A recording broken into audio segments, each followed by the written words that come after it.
alguns instantes, Camilo sentiu no peito o calafrio do vale sinistro, quando era surpreendido em sua solidão por terríveis espíritos. Diga logo, quem é você?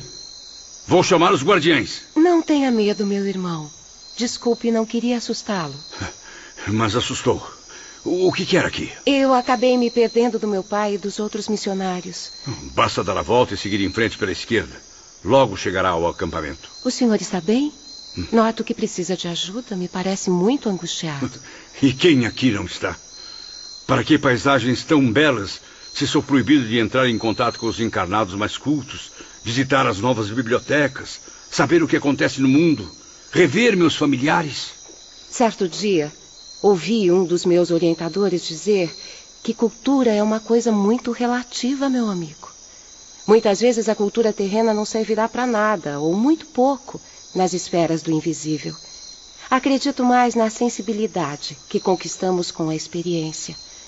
A cultura acaba sendo consequência. Perdoe-me, mas o que uma jovem como você, vivendo nesse fim de mundo, longe da civilização, entende de experiência de vida? Só o suficiente para acreditar que somos todos iguais perante o Criador. Talvez a única diferença seja que alguns, como o senhor, precisem ter mais fé em si mesmos e na providência divina. A fé sempre me acompanhou. E olhe bem o meu destino. Veja o que me restou. Disse bem, meu amigo. A fé nunca o abandonou, mas foi abandonada quando o senhor decidiu tirar a própria vida.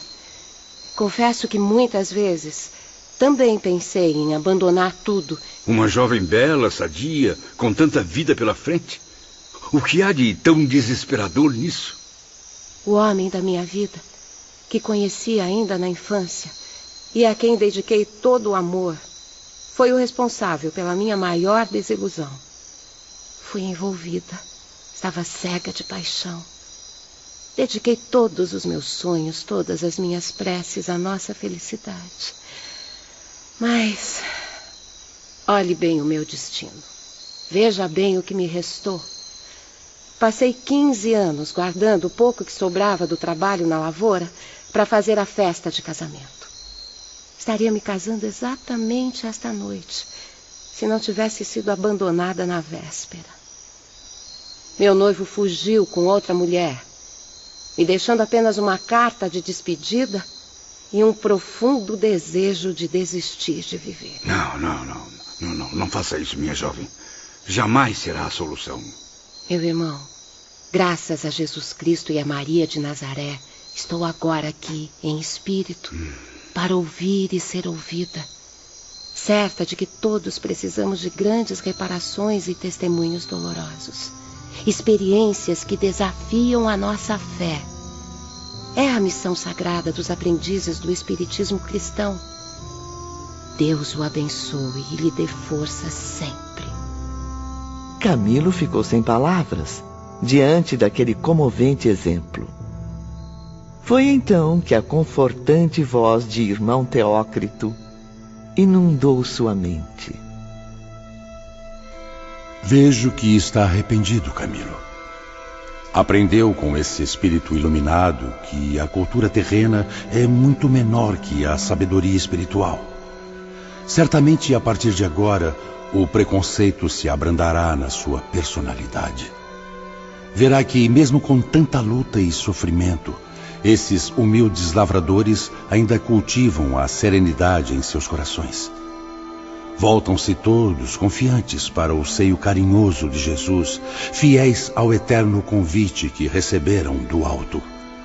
Abrem os corações às doces influências celestes, dedicando-se aos serviços assistenciais ao lado de seus guias instrutores. E agora marcham confiantes rumo ao futuro, certos da vitória final.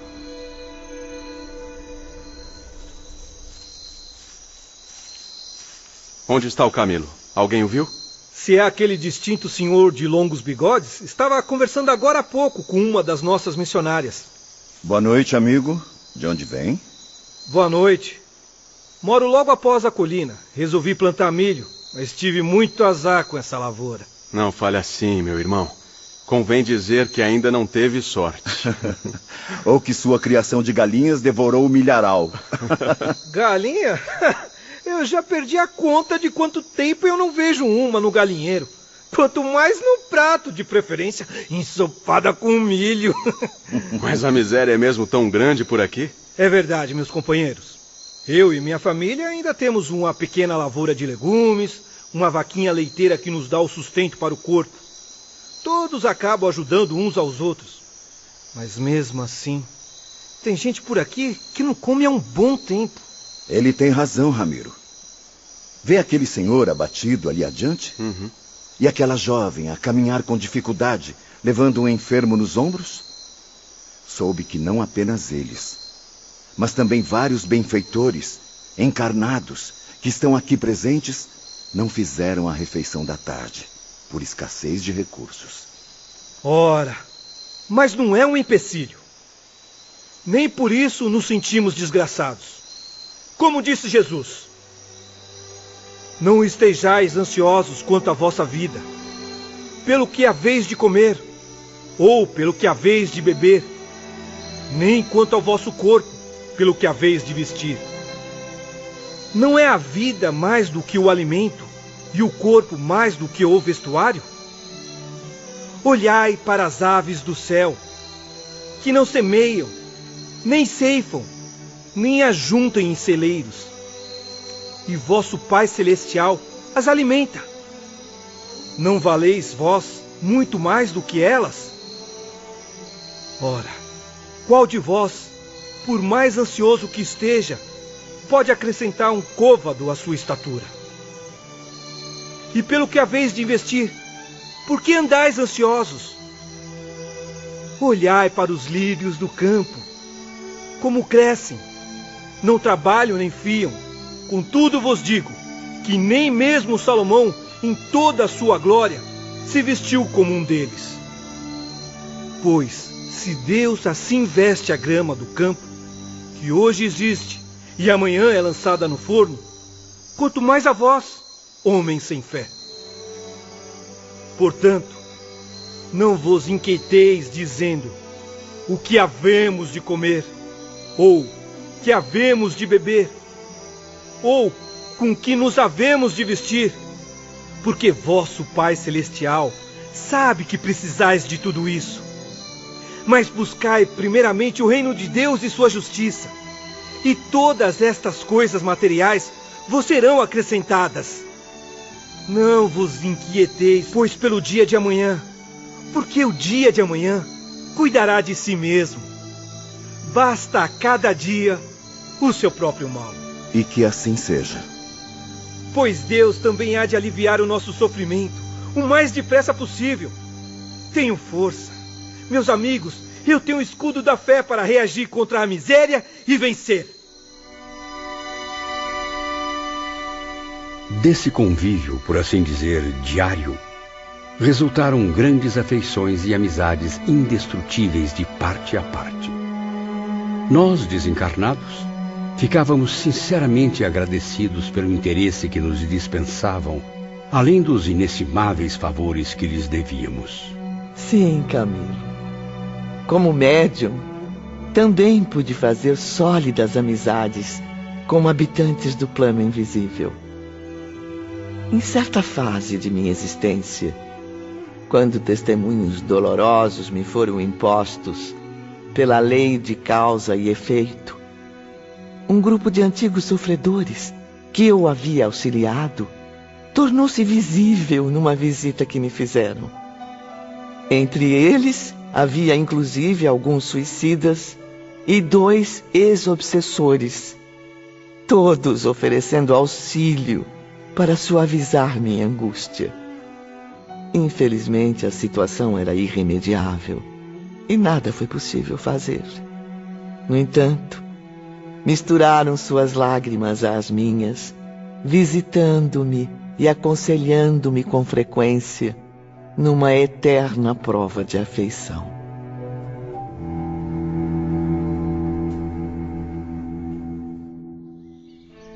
No dia seguinte, Durante um agradável diálogo com Ramiro, Belarmino e Alceste... Acabo de receber uma mensagem da diretoria-geral. A partir de hoje, os enfermos têm licença para seguir os médiuns em jornadas de trabalho no desempenho da caridade. Fico muito grato pela confiança que depositaram em nós, meu caro Ramiro. Mas qual seria nossa função nessas missões? Professor Belarmino, eu não usaria a palavra função, mas interesse. Essas atividades são poderosamente interessantes, pois servirão de magnífico aprendizado aos enfermos. Espero que sim. Afinal, ainda não compreendi como alguém pode dedicar-se ao bem alheio com tanto desprendimento e amor fraterno. Pois basta acompanhá-lo, Sr. Camilo. Presenciar tudo o que é realizado por eles em corpo astral, durante o sono físico. Os médiuns e os demais iniciados cristãos encarnados merecem a total confiança do nosso instituto. Estão sob nossa proteção até concluírem os compromissos assumidos com os seus diretores. Mas noto que alguns médios permanecem conosco há meses neste acampamento. Muitas vezes, essa vigilância se estende por tempo indeterminado. E o aprendiz terreno passa a fazer parte da nossa colônia. Seria o mesmo que dizer que se tornaram colaboradores da Legião dos Servos de Maria? Perfeitamente, Camilo. Se eles forem verdadeiramente dedicados à missão conduzida pela doutrina de Allan Kardec, não limitarão sua boa vontade às sessões semanais secretas no núcleo ao qual pertencem. Ao contrário, ampliarão o raio de suas ações em esforços favoráveis à causa a que servem. E quando começaremos este trabalho, Alceste? Provavelmente a partir desta noite, Sr. Belarmino. Pela noite adentro, em corpo astral, os médiuns ligados ao grupo de espíritos suicidas partiam do acampamento, transportando-se a grandes distâncias. Convoco agora os irmãos médiuns, junto de seus mentores e guias, para mais uma nobre realização. Por favor, reúnam-se em grupos de 10. Esta noite, metade dos grupos visitará hospitais, a outra metade, domicílios particulares. Momentos depois, fizemos nossa primeira visita hospitalar. À beira dos leitos, nos quais os pobres enfermos sofriam, desesperançosos e tristes. Tenha força, meu irmão. Vim para lhe trazer um pouco de alívio e muita esperança. Fé em Deus, senhora. Coragem. Se tiveres vontade de vencer, já é um bom começo. Jesus ora por ti. Os bondosos médiuns aprendizes ministravam conforto e novos vigores através de aplicações magnéticas. Valendo-se da sonolência em que os doentes estavam mergulhados, falavam-lhes amigavelmente. Confie no médico celeste, meu irmão. É dele que virá a luz para a sua recuperação. Valorize a vida e seja feliz. Outro grupo ingressava ao mesmo tempo numa bela mansão da capital paulista. Como podem ver, mesmo com tanta riqueza, esta mãe sofre dia e noite com o filho deficiente. Oremos por eles, meus amigos. Ave Maria, cheia de graça, o Senhor é convosco. Bendita sois vós entre as mulheres, e bendito é o fruto do vosso ventre, Jesus. Santa Maria, Mãe de Deus, rogai por nós, pecadores, agora e na hora de nossa morte. Amém.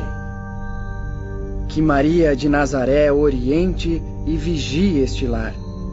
Que a fartura material jamais seja superior à prosperidade espiritual. Que assim seja. Qual o nosso próximo destino, Romeu? Algum palácio semelhante a este? Não, meu caro João. Nosso intuito, e principalmente destes dedicados médiuns, é sempre o de servir e aprender. Por isso mesmo, não podemos visitar somente os lares dos ricos. Iremos ainda hoje a choupanas, palafitas e até mesmo a prostíbulos. Prostíbulos? O que um pobre desencarnado como eu pode fazer num lugar desses? Onde houver corações desesperados a confortar e almas aflitas a aconselhar, É para lá que iremos, meu amigo. Em outras ocasiões, solicitavam nossa ajuda para confortar grandes infelizes, pessoas encarnadas que atravessavam duras provações e cujo desespero poderia tornar-se fatal. Não compreendo. Pensei que as missões fossem em locais distantes. Por que viemos ao Centro Espírita, sede da agremiação? Porque para cá também vêm muitos espíritos aflitos, meu amigo, enquanto seus fardos materiais continuam em sono profundo. Vê aquele rapaz sentado logo ali? Cultiva há vários dias o desejo de cometer suicídio, movido pela perda da esposa em trágico acidente. A médium está tentando confortá-lo. Nada justifica ir contra as leis divinas, meu irmão. Sinto a dor que está sentindo, pois eu também perdi um ente querido, um filho. Mas é preciso buscar forças nos ensinamentos do Evangelho de Jesus. Não! Ninguém é capaz de sentir a minha dor, a não ser eu mesmo. Ninguém imagina a falta que minha amada me faz. O que será de mim e do meu filhinho que não tem mais mãe? É justo isso, meu Deus? Não. A vida agora perdeu o sentido. Pois veja pelo lado bom, meu amigo. Ainda lhe resta uma grande razão de viver. Que exemplo pretende dar ao seu menino, entregando-se a este ato covarde? Não. Deve ficar e criar o seu filho com muito amor. É o que sua esposa faria, acredite. Aceite as lições do Cristo como eu aceitei. Elas enriquecem todos os dias a minha alma para seguir em frente. É preciso ter espírito batalhador. Jamais se julgar vencido, desanimado, desesperado. Jamais. Talvez tenha razão ao dizer que ninguém pode sentir a sua dor. Mas há alguém conosco que compreende o seu desespero. Aqui está um suicida desencarnado. Uma alma que certamente irá ajudá-lo a desistir desta triste ideia. Aproxime-se, Sr. Belarmino. Mas eu não esperava por isso. Não estou preparado. Nem sei o que dizer a essa pobre criatura. Fale apenas o que o seu coração mandar, meu irmão. Conte-lhe a sua dolorosa experiência, a história de sua vida, de sua morte e de sua missão rumo ao progresso. Boa noite, meu jovem. Eis que estou aqui novamente, depois de tanto tempo, exercendo minha profissão terrena. Professor. Sim, fui mestre em filosofia, biologia, antropologia e em diversos idiomas. Mas vejo-me agora despreparado para ministrar uma aula muito difícil para um aluno que, espero, ainda tenha recuperação.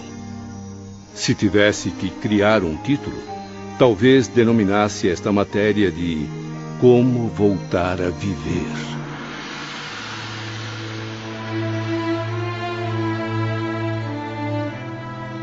E Belarmino, então, expandiu seu verbo arrebatador de orador brilhante. E pela primeira vez, entre muitas que ainda viriam, pôde salvar de uma queda certa um infeliz prestes a tirar a própria vida. Todas essas experiências foram de extremo proveito. Esclarecimentos valorosos, exemplos memoráveis que reanimavam seus corações para reagir através da esperança. 2 meses depois... Senhores, nossa missão no plano material terreno obteve grande êxito. Sendo assim, a diretoria-geral ordena que regressemos à nossa colônia espiritual.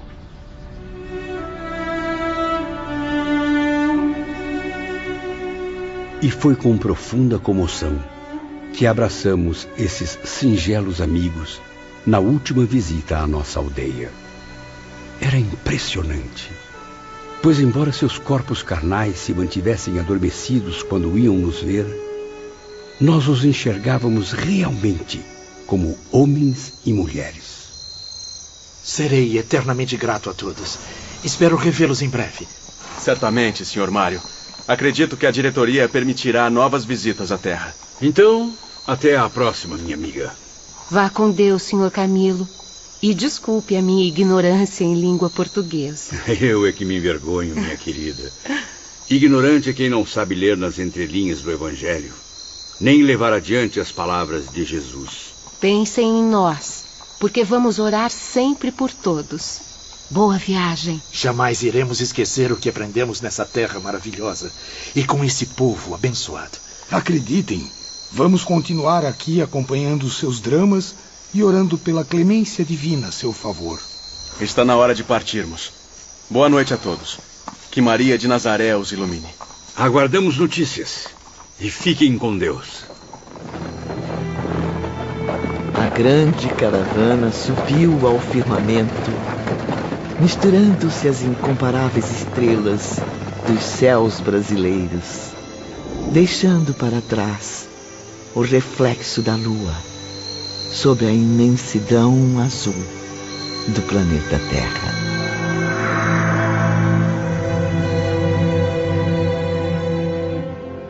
Como prometido, após chegarem ao instituto, Camilo e seus companheiros frequentemente viam os abnegados amigos terrenos surgirem nas imagens dos aparelhos de vídeo, médiuns especiais, seres iluminados, envolvidos nas preciosas ondas da prece e dos pensamentos generosos, graças que encaminhavam a Deus, expressando os votos pela melhoria da situação dos enfermos. Pois é. Passamos 2 longos meses na Terra e não obtivemos autorização para visita à nossa querida pátria. No entanto, meus caros, tivemos o privilégio de conhecer esses amigos prestativos e gentis. Humildes e verdadeiros discípulos do nobre mestre da iniciação, Allan Kardec. A cada nova experiência passo a compreender e a admirar estes novos princípios, bem diferentes da filosofia materialista. Uma doutrina como esta é capaz de lapidar corações, abrilhantando-os com a mais pura bondade, não pode estar distante da verdade que procuramos.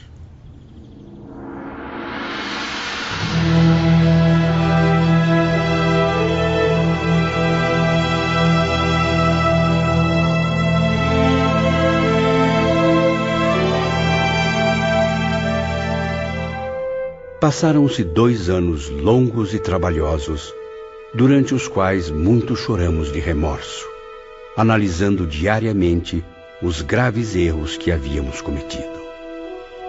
Voltamos algumas vezes a participar de reuniões espirituais na Terra, visitando nossos amigos e lhes falando por via mediúnica. Foi nessa época que entrei em contato com um médium compatriota, através de pensamentos e orações que ele nos irradiava. Indagador, corajoso, por vezes até imprudente, esse médium era um profundo entusiasta. Boa noite, Sr. Ramiro. Desculpe-me incomodá-lo, mas o assunto é de extrema importância. Pois diga logo, soldado. Há um corpo astral masculino implorando passagem por nossos portais. Ele está sozinho? Não pertence a nenhuma falange de obsessores? Está sozinho e parece ser um benfeitor. E o que ele deseja? Disse que tem grandes amigos internados no hospital, entre eles os senhores Camilo, João, Mário e Belarmino. Não há motivo para alarde. Já sei de quem se trata. Conduza-o de volta à superfície terrestre. Quero que 3 lanceiros o acompanhem. Pois não. Com licença.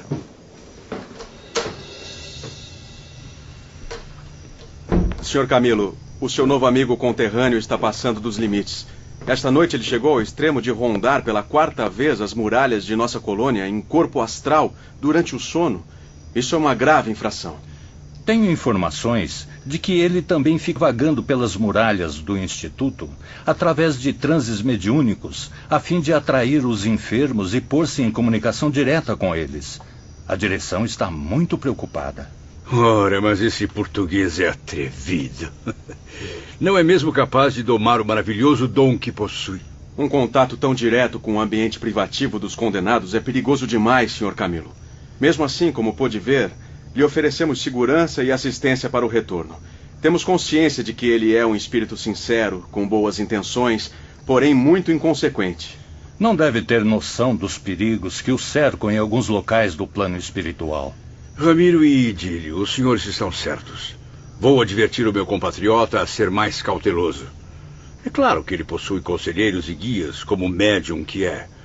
No entanto, possui também o livre-arbítrio, a vontade livre para fazer o que lhe convier. Ele precisa saber harmonizar a disciplina com o exercício mediúnico. Caso contrário, estará correndo grandes riscos.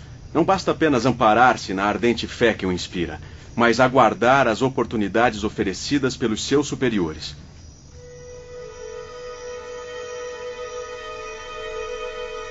Na noite seguinte, durante uma visita aos amigos brasileiros, Camilo e os outros enfermos portugueses tiveram a oportunidade de conversar com o dedicado conterrâneo. Vamos, caro Camilo. Diga algo a seu amigo por via mediúnica. Ele o está vendo e ouvindo neste momento. Graças a Deus. Que bom revê-los, meus amigos. Boa noite, nobre amigo. Como tem passado?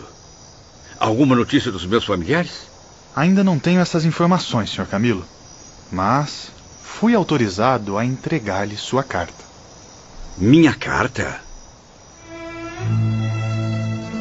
Eis-me então comovido, indeciso, perturbado, escrevendo para meus antigos amigos de Lisboa e do Porto, depois de tantos anos de ausência. Enfim, somente o médium pôde visitá-los. Quanto a nós, retornamos imediatamente à concentração do Instituto Maria de Nazaré. Está lembrado, Camilo? O tempo passava, mas as disciplinas dos primeiros dias prosseguiam sem alterações. Sim. Os espíritos suicidas continuavam hospitalizados, submetidos a tratamentos e exercícios complexos, além de instruções e prática nos serviços de reeducação.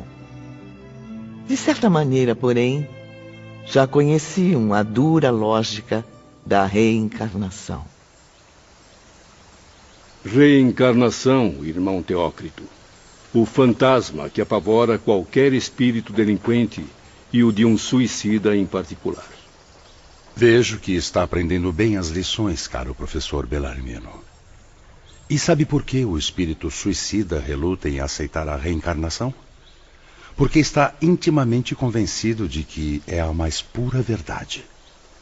Procura negá-la porque a teme, sentindo, contudo, que a cada dia que passa, a cada minuto que se escoa, é atraído por ela como um pedaço minúsculo de aço pelo ímã poderoso e irresistível.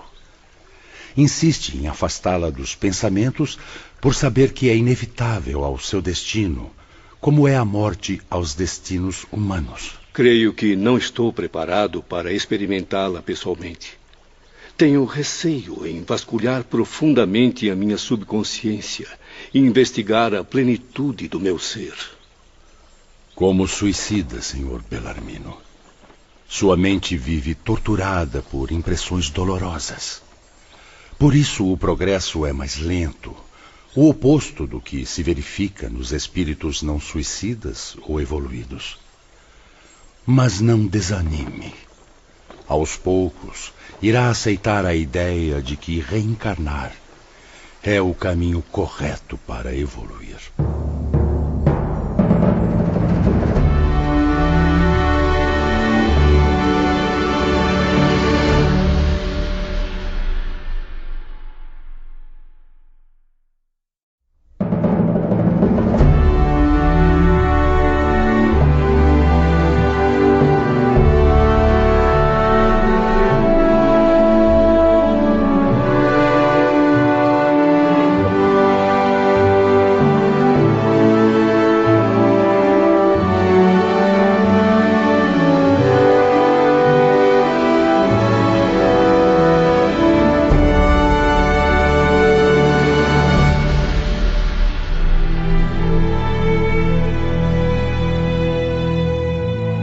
Os laços de amizade entre os enfermos e o pessoal dos serviços hospitalares haviam se estreitado muito.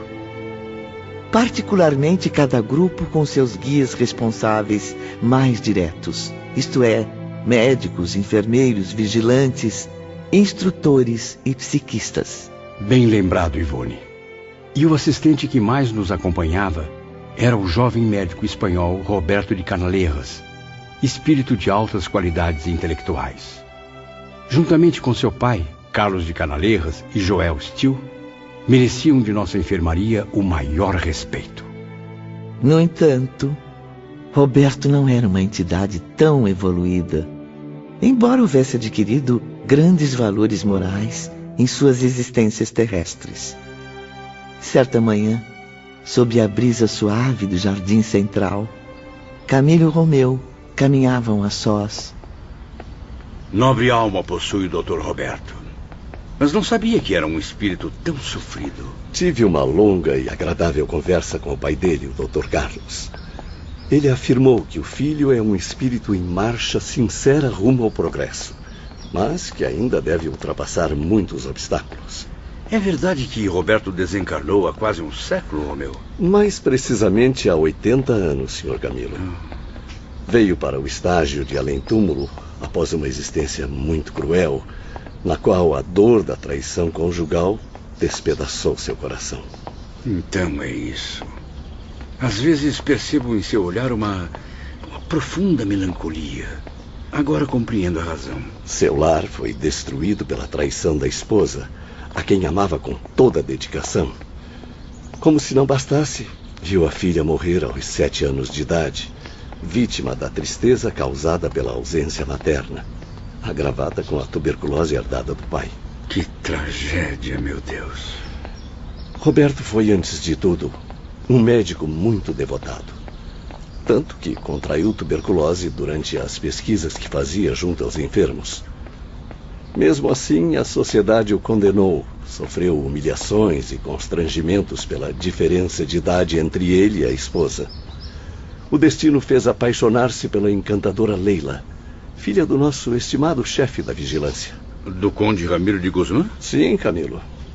Correspondido com entusiasmo pela menina que tinha somente 15 primaveras, acabou casando-se com ela, mesmo contra a vontade do pai. Ramiro conhecia bem a personalidade da filha e, desde o início, não previa um final feliz para aquela união. Mas o que levou a moça a se envolver com um homem mais velho? Seria por dinheiro? Eu diria que foi o impulso volúvel das paixões juvenis. Dinheiro, não creio. Convém esclarecer aos amigos que, ao fim do século XVII, Roberto teve uma existência no centro da Europa, tornando-se suicida em 1680. Por essa razão, no século XX, ainda sofria consequências do ato que cometera.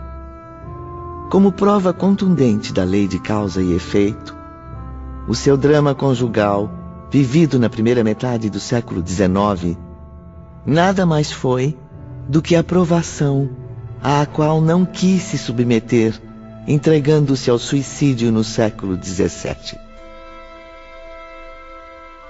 Fiquei tão impressionado com a história que resolvi conversar pessoalmente com o Dr. Roberto, ciente de que era um espírito receptivo, disposto a usar o próprio exemplo para ajudar ao próximo.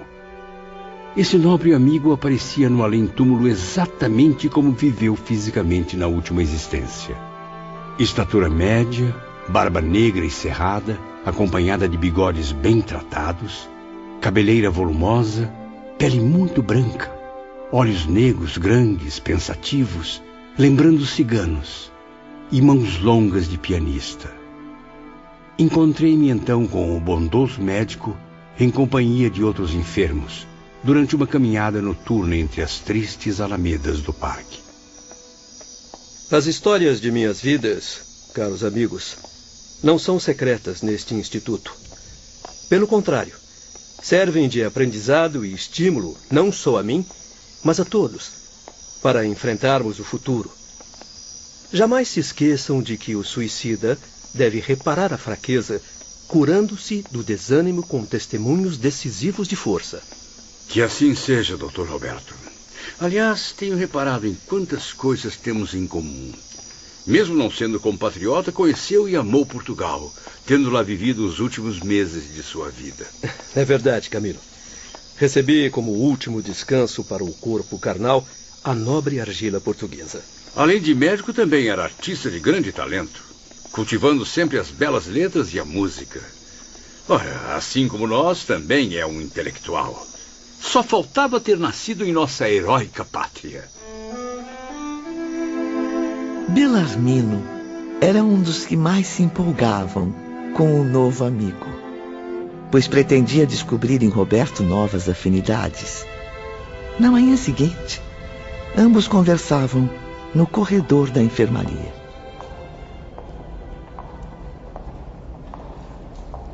Como bem sabe, tive a infelicidade de ensinar doutrinas materialistas quando encarnado. Não foi o único, professor. Muitos dos que estão aqui também renegaram a ideia do Ser Supremo. Repeliram a luz cristã, dominados pela ciência. Esta filosofia, sem que me desse conta, deixava-me totalmente desamparado perante os desgostos que vivia. Se tivesse noção da misericórdia divina, não teria arruinado a própria moral pelas vias do suicídio. Só o fato de ter consciência disso, meu amigo, já o coloca em grande vantagem. Não podemos desmerecer os maiores pensadores dos temas materialistas ou da ciência psíquica, mas o fato é que todos, ao desencarnar, acabam repensando suas ideologias. É o que mais desejo, Dr. Roberto. Pretendo ser um professor em constante reeducação, pronto a reaprender, renovar conhecimentos sobre a decadência das minhas antigas convicções. E, quem sabe, passar adiante o pouco que aprendi. A receita é simples, meu caro. Aprender para ensinar e ensinar para aprender.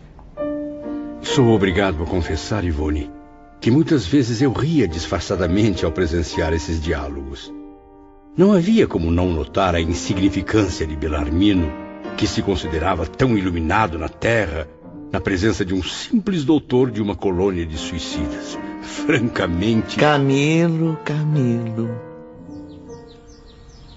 Certa manhã, a sós no jardim, Camilo não conteve o impulso de abordar o dedicado Dr. Roberto. Meu caro senhor doutor, venho refletindo profundamente sobre os pequenos relatos de sua vida que teve a generosidade de confiar-me.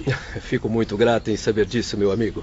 Como sabe, fui romancista na Terra e, escrevendo, procurei estampar em minhas humildes produções um caráter moral.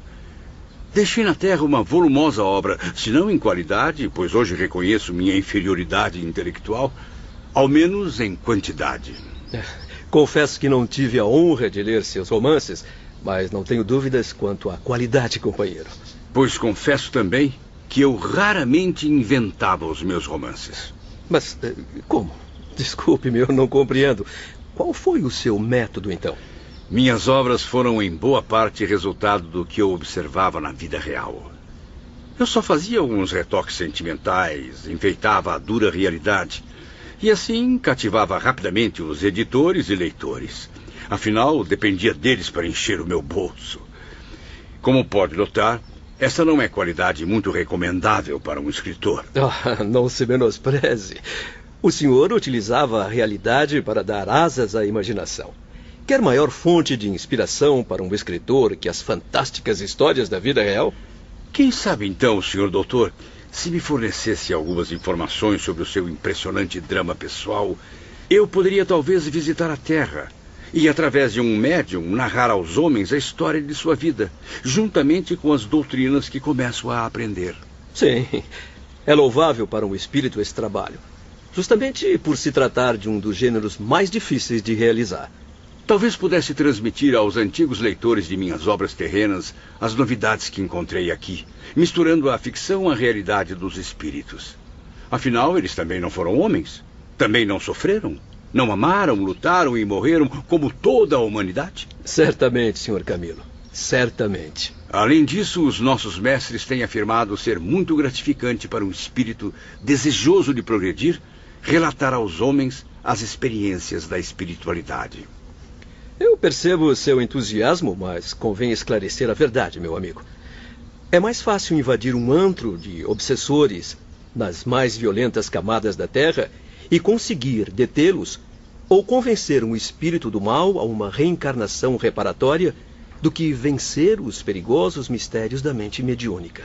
Mesmo se for por uma causa nobre, ou seja, transmitir a luz da vivência espiritual? Infelizmente, não existem muitos médiums dispostos a executar essa tarefa tão delicada. Quando surge um ou outro mais hábil, além de desconhecer a moral cristã, apoia-se no comodismo, indispõe-se às disciplinas exigidas para seu próprio bem. Entrega-se à dúvida e à vaidade de se achar iluminado, predestinado. De modo geral, consideram-se indispensáveis ao movimento de propaganda do invisível, anulando completamente nosso entusiasmo, como se suas mentes nos atingissem com duchas geladas. É impressionante. Como podem desprezar tamanho dom ou utilizá-lo só para benefício próprio? Por isso, preferimos as almas simples, os humildes e pequeninos. No entanto, por não disporem de grande riqueza intelectual, exigem de nossa parte muita perseverança. Precisamos nos dedicar profundamente para revelar alguma coisa aos homens por intermédio de sua mediunidade. Ao mesmo tempo, na enfermaria, estavam Belarmino, Mário e João. O nobre professor de idiomas olhava ansiosamente pela janela. Mas o que eles tanto conversam? Eu não faço a menor ideia. Por que não pergunta ao Camilo, quando ele voltar? Ora, e eu sou lá de ficar bisbilhotando a vida alheia? Certamente o Dr. Roberto está narrando novos fatos marcantes de suas existências. E enquanto isso, eu aqui sem saber de nada. Ah, o que foi que disse, professor? Nada, Sr. Mário, nada. Sob o tímido sol daquela manhã, minha conversa com o Dr. Roberto prosseguia. Minha vida, prezado amigo, ou melhor, minhas vidas através das migrações terrenas, caso fossem relatadas aos seus leitores, iriam oferecer-lhes proveitosas lições. Na verdade, a vida de qualquer homem ou de qualquer espírito é sempre repleta de passagens esclarecedoras e romances irresistíveis, porque reflete a luta da humanidade contra si própria, através de longa jornada em busca da redenção. Pois então me autoriza a relatá-las? Poderá acolher suas informações aqui mesmo, pois na intimidade deste asilo há bons temas educativos para transmitir aos humanos. Ótimo, doutor. Mas, primeiramente, eu gostaria de narrar as suas experiências. Bom, eu devo adverti-lo mais uma vez de que as mais decepcionantes dificuldades irão contra os seus desejos, meu irmão. Lembre-se de que todos os obstáculos surgem diante de um suicida, pois se colocou em situação anormal, que afetou tanto a sua mente quanto o seu destino. No entanto, as suas nobres intenções, sua perseverança, seu amor ao trabalho poderão operar milagres. Eu estou certo de que seus futuros mestres e guias vão orientá-lo a respeito. Tem razão. Mal tenho noção das dificuldades que ainda irei atravessar. Mas é preciso começar, seja como for. E que tal se começássemos agora? Eu teria enorme satisfação em ajudá-lo, meu amigo. Reconheço-o sinceramente intencionado e o espírito, uma vez despido dos preconceitos terrenos, perde a vergonha que o homem conserva de revelar aos amigos as desgraças que o angustiam. Infelizmente, porém... De volta à enfermaria... Estamos aqui há 3 anos e só hoje Belarmino ficou na janela por mais de 1 minuto. Ainda apreciando a bela paisagem nevada, caro professor? Nem tão bela quanto o perfil do porto, nem tão nevada quanto os inesquecíveis Alpes suíços. Ou será que, além do magnífico cenário, o espetáculo que tanto admira também conta com grandes atores? Atores do também inesquecível cinema mudo, onde se pode vê-los, mas não se pode ouvi-los. Está bem, eu admito. Estou mesmo curioso sobre o conteúdo daquela conversa sem fim entre Camilo e o Dr. Roberto. Tenha paciência, professor. Quem sabe nossa próxima disciplina será leitura labial. João, poupe-me dos seus gracejos. Deixe-me em paz. No jardim, o diálogo que tanto despertava a curiosidade de Belarmino continuava. Não sinto em mim o despreendimento necessário para reviver o drama que ainda me tortura. Medir o passado, cujas cinzas ainda estão aquecidas pelo fogo de um amor inesquecível, repleto de saudades e mágoas. Tirar da mente a imagem idolatrada daquela mentirosa a quem não consegui jamais desprezar. Vê-la ressurgir de minhas lembranças, tal como existiu ainda ontem, formosa e sedutora, unida a mim pelo matrimônio. Reviver as horas felizes do convívio conjugal quando as imaginava eternas. Recordar as juras de amor, sem perceber que eram enganosas, fictícias. Não. Será demais para mim. Será sofrer pela segunda vez a aflição de reconhecê-la adúltera, quando todo o meu ser deseja vê-la arrependida dessa desonra. A vergonha que a jogou no abismo mais repugnante para um espírito feminino. O adultério. Não posso, Camilo. Não posso. Esforce-se, doutor. A sua narrativa é magnífica. Muitos se interessarão por ela. Amo Leila, e este sentimento permanecerá comigo pela eternidade. Este amor tem me acompanhado há muitos séculos. E não descansarei enquanto não a tiver novamente ao meu lado. O que mais desejo é vê-la perdoada das ofensas dirigidas a mim, a si mesma, à lei divina e a nossos filhos. Ela há de resgatar as qualidades de esposa e mãe pelas duras reparações a que se submeteu, levada pelo remorso.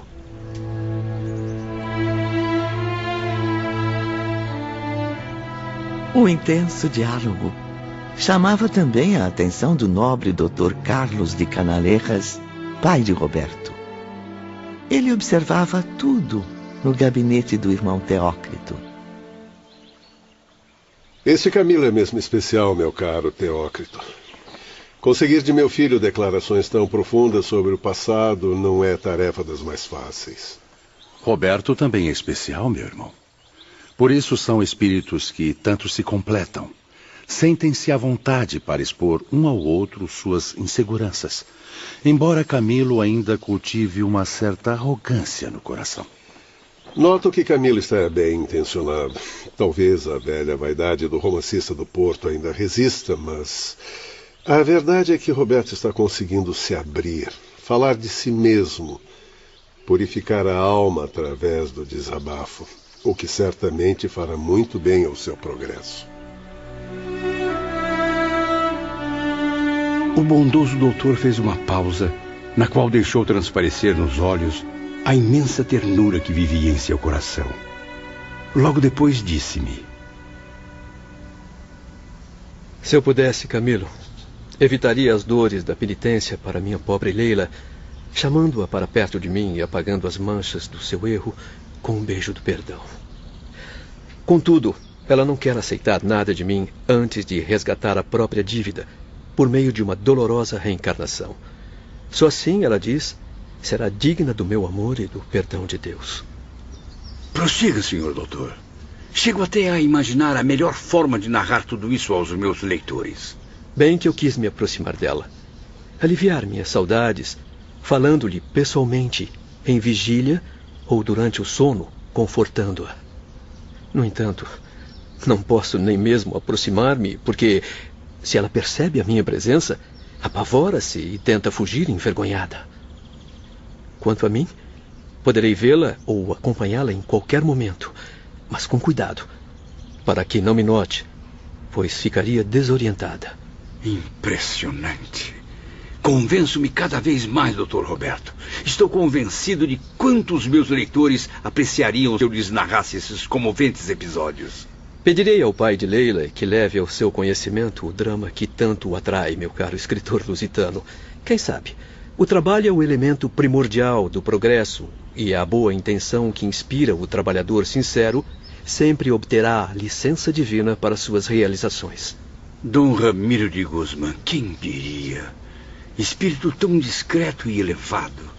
Jamais poderia imaginar que tivesse sofrido tanto com a filha adulta, quer dizer, problemática. Sofreu e continua a sofrer, meu amigo. Mas acredito que Ramiro encontra-se à altura de fazer esse trabalho. É um espírito forte, experiente e que sabe dominar as emoções, possuindo a disciplina mental bastante evoluída. Mas ele estará disponível? Poderá mesmo me ajudar nesse trabalho? Poderá e desejará fazê-lo, pois comprometeu-se comigo mesmo a lutar pela reeducação moral da juventude feminina na Terra. Uma missão que pretende levar adiante em memória de sua infeliz filha, tão amada por seu coração paterno, mas que tantos desgostos lhe causou. Eu conversarei com ele a respeito. Muito obrigado pela atenção, senhor doutor. Estarei sempre à disposição, meu caro Camilo. Até breve. Desculpe-me, doutor Roberto, só mais uma rápida pergunta, caso não esteja apressado. A pressa é um vício que não deve existir por aqui, senhor Camilo.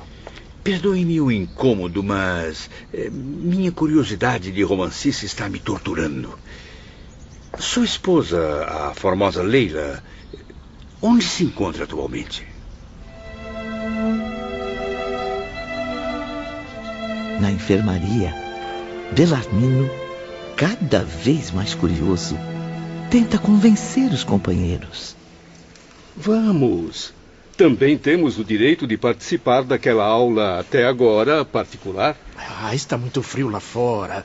O sol desse lugar não aquece nem a ele próprio. Eu concordo com Belarmino.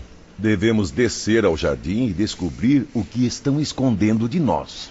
E então, meu caro Mário Sobral, vai ficar aqui sozinho com seus fantasmas? Está bem. Mas a minha garganta não gosta do frio. Se o vento estiver muito forte, eu volto. Enquanto Belarmino e seus acompanhantes saíam pelo portão lateral, Camilo e o Dr. Roberto entravam na enfermaria vazia sem serem notados. O prestativo médico concentrou-se profundamente, como se enviasse mensagem telepática a seus superiores. Em seguida, aproximou-se do esplêndido receptor de imagens, sintonizou-o para a superfície terrestre e esperou alguns segundos. Deve estar entardecendo no hemisfério sul ocidental. Não seremos indiscretos em procurar vê-la neste momento. E assim foi. Aos poucos, a imagem de uma criança destacava-se da penumbra de um humilde aposento. Uma menina, aparentando 5 anos de idade, com feições amarguradas, distraía-se com seus míseros brinquedos de criança pobre. Roberto, então, contemplou-a tristemente. Aí está Leila, Camilo, reencarnada no Brasil, onde percorrerá seu doloroso calvário de provações. Desamparada pela ausência daqueles que tanto a amavam, mas cujos corações espezinhou com a mais cruel ingratidão. Leila desapareceu para sempre no redemoinho do passado. O seu nome agora é outro. Chamam-lhe Maria, o nome venerável de nossa guardiã. Para o mundo terrestre será uma criança linda e graciosa, inocente como os anjos do céu. Perante a própria consciência e o julgamento da lei sagrada que infringiu, porém, é grande infratora que cumprirá merecida pena. É adúltera, a mentirosa, a infiel e suicida, pois Leila também suicidou-se, renegando pais, esposo, filhos, a família, a honra, o dever pela nociva atração das paixões inferiores. Meu Deus, quanta tristeza envolve essa pobre criatura. Prometo dedicar inúmeras preces à pequena Maria. Camilo, glória a Deus e à boa vontade divina que encobre dos encarnados o acompanhamento sinistro dos erros passados. O que seria da sociedade humana se a cada criatura fosse concedida a recordação de suas existências anteriores? Se todos os homens conhecessem o passado espiritual uns dos outros? Sim. A menina acabava de pressentir Roberto, vendo-o, como se estivesse refletido em suas ondas telepáticas e chorando assustada, correu para os braços da mãe. É sempre assim. Não tem coragem para enfrentar-me. No entanto, pensa em mim e deseja voltar ao meu convívio. Bom dia, Camilo. Que Deus o acompanhe. Roberto retirou-se cabisbaixo. Depois disso, Camilo nunca mais voltou a falar-lhe sobre o assunto. Sozinho na enfermaria, pensou consigo mesmo. O que será que a misericórdia divina reserva para mim? Talvez não seja impossível eu escrever como antes. Afinal, não possuo agora alguns amigos terrenos capazes de me ouvirem e compreenderem? Sim, eu melhorei muitíssimo, graças ao Hospital Maria de Nazaré. Meu espírito está, mais do que nunca, fortalecido pela esperança. Na mesma tarde, Camilo iniciou os rascunhos. Escreveu as primeiras linhas das humildes páginas que tive a honra de psicografar e que estão agora chegando até você. Prepare o seu coração, pois ainda há muita história a ser contada.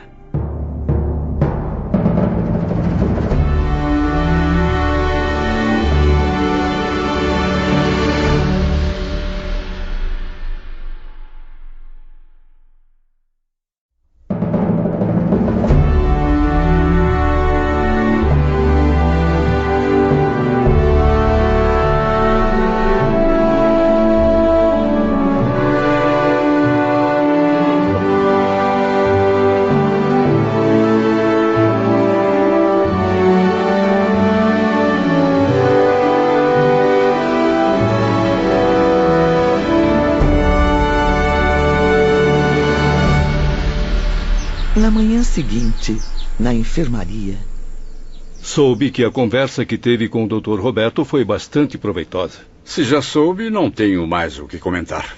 Estes manuscritos têm a ver com o que conversaram? Sim, professor Bellarmino. Fique tranquilo. Na ocasião oportuna terá acesso ao conteúdo. Bom dia. Trago aos senhores um convite do irmão Teócrito. Bem, agora que eu ia começar a escrever... Ele os convoca para uma assembleia na sala de audição dentro de 15 minutos. Com licença. Reunião urgente? Isso pode ser ótimo ou péssimo.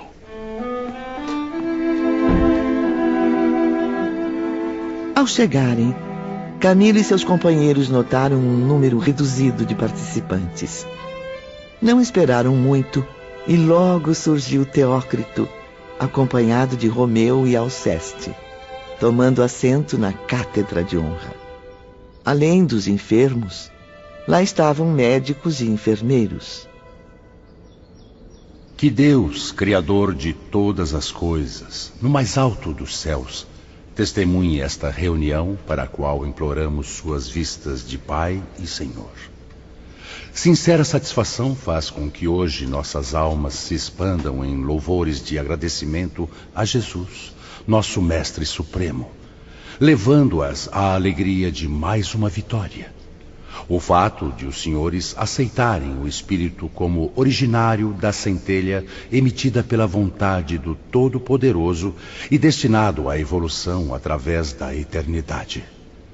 No entanto, meus irmãos, vocês continuam fracos, vacilantes, e um caminho infinito de lutas ainda os acompanhará pelos próximos milênios, convidando-os ao incansável trabalho rumo ao progresso. Camilo ouvia tudo atentamente, curioso, mas um tanto apreensivo. Tenho a honra de levar ao conhecimento dos amigos que hoje se encerra o seu estágio neste hospital, pois as condições orgânicas do seu corpo físico-astral obtiveram sensíveis melhoras. Graças a Deus. Que ótima notícia! Então, quer dizer que estamos livres? Que ótimo! Silêncio, por favor. A assembleia ainda não terminou. No entanto, ainda não estão curados. Ao contrário, permanecem enfermos. E enfermos continuarão por muito tempo, se não cultivarem uma vontade disciplinada e forte. Desculpe-me, irmão Teócrito. Não convém interromper a palestra, Sr. Camilo. Não há problema, Alceste.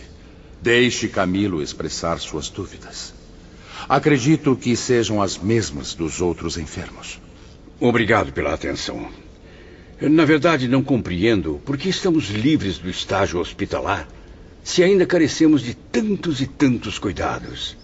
E isso me causa ainda mais angústia e sensação de desamparo. É natural que todos assim se sintam, meus irmãos, pois entram agora em nova fase de tratamento. Todavia, esse tratamento é de ordem exclusivamente moral e mental, porque não precisam mais de um hospital, muito menos de cirurgiões e enfermeiros. O que nos cabia realizar em seu benefício foi totalmente realizado. Isto é, levar seu estado vibratório às condições de suportarem um novo estágio em sua trajetória de espíritos delinquentes. Uma vez recuperados ao estado espiritual, deverão trabalhar em prol da reabilitação. Assim, sua permanência no hospital foi como um curso preparatório para a admissão em novos planos, onde será preciso demonstrar toda a boa vontade de que são capazes. Se nos permite saber, que novos planos serão esses, meu nobre irmão? Uma nova reencarnação será inevitável, Mário. Deverão repetir a experiência terrena fracassada pelo suicídio. Porém, são livres para fazê-lo agora ou mais tarde, depois que, mais bem preparados moralmente, estiverem aptos a resgatar as dívidas mais urgentes. Devem compreender que, se reencarnarem já, pagarão apenas uma parte da dívida. Se mais tarde, irão resgatá-la toda, pois estarão mais resistentes às batalhas mais árduas. E o que o senhor, com tanta experiência e sabedoria, nos aconselha? Seria aconselhável retardarem ainda um pouco a repetição do compromisso terreno. Enquanto isso, poderiam fazer um curso de iniciação entre nós, o que os habilitaria para a vitória, suavizando os dolorosos obstáculos da reabilitação. O que aprenderemos nesse curso, irmão Teócrito? A essência desses ensinos é a ciência da vida, sob os conselhos do grande educador Jesus de Nazaré, cujas doutrinas a humanidade insiste em rejeitar. Poderiam aprender essa ciência na Terra mesmo, porque lá existem vários instrutores capazes de iluminar mentes e corações, conduzindo-os ao caminho da verdade. Mas nenhum, no entanto, poderá ser comparado a Jesus Cristo, o mais sublime dos mestres. É estranho, mas a Terra teve o privilégio de ser observada de perto pelo Filho de Deus. E mesmo assim, a humanidade não soube dar valor a essa dádiva. Há milênios que espíritos como o seu, Camilo, vêm reencarnando na Terra. Porém, sempre foram indiferentes aos ensinamentos divinos. É por isso que fico receoso ao vê-los partindo daqui sem o aprendizado que lá na Terra também poderiam ter alcançado. Ou seja, o risco de continuarem se debatendo no mesmo círculo vicioso é enorme. Porque não sabem resistir às tentações do próprio orgulho, precisam de forças para recomeçar a caminhada. Confio em Deus Pai e na santa proteção de Maria. Minhas forças renascerão da fé. A fé é de extrema importância, meu amigo João. Mas não pode existir nem resistir sozinha. Precisa vir acompanhada da ação, da vontade de fazer o bem, da obstinação em evoluir cada vez mais. Dentre os enfermos que ingressaram aqui com vocês há 3 anos, muitos não têm condições de fazer nada a não ser tentar. Outros, presos às recordações dos vícios terrenos, requerem ainda a caridade do amor sagrado de Maria. Outros mais, ao contrário, deverão reencarnar imediatamente, pois estes precisam corrigir distúrbios gravíssimos que permanecem em seu corpo astral, resultantes da violência do ato do suicídio e que lhes obscurecem até a razão. Pobres companheiros do manicômio e do isolamento. Pobres desgraçados, meu caro Mário Sobral. mas com chances, assim como todos vocês, de progredirem. A diferença é que esses necessitam urgentemente do estágio na matéria, do retorno ao corpo físico, para corrigirem tanta desordem vibratória. Como podem ver, meus amigos, 1 século, 2 séculos, talvez ainda mais. E o espírito suicida continuará provando o desgosto de seu desrespeito à lei divina. Fico ao mesmo tempo curioso e amedrontado em relação ao futuro. Sinto-me inseguro em deixar esse caridoso abrigo onde adquiri o bem mais precioso que um espírito condenado poderia desejar. Irmãos dedicados, amigos fiéis aos princípios cristãos do amor e da fraternidade. Coragem, Camilo. Pois chegou a oportunidade de visitarem a Terra como desejavam. Forneceremos guardiães e meios seguros de transporte. Rever minha pátria querida. Reencontrar os amigos. É a melhor surpresa que poderia receber, irmão Teócrito. Mas lembrem-se, são inexperientes e continuam ligados à Legião enquanto não concluirmos a sua reabilitação. Ao chegarem à superfície terrestre, convém refletir com prudência, orando e vigiando, como aconselharia nosso divino instrutor. Acima de tudo, não se deixem envolver por antigos desejos, pelas vaidades, pela preguiça tão comum nas regiões inferiores do planeta. Se me permite, irmão Teócrito, preciso fazer uma advertência.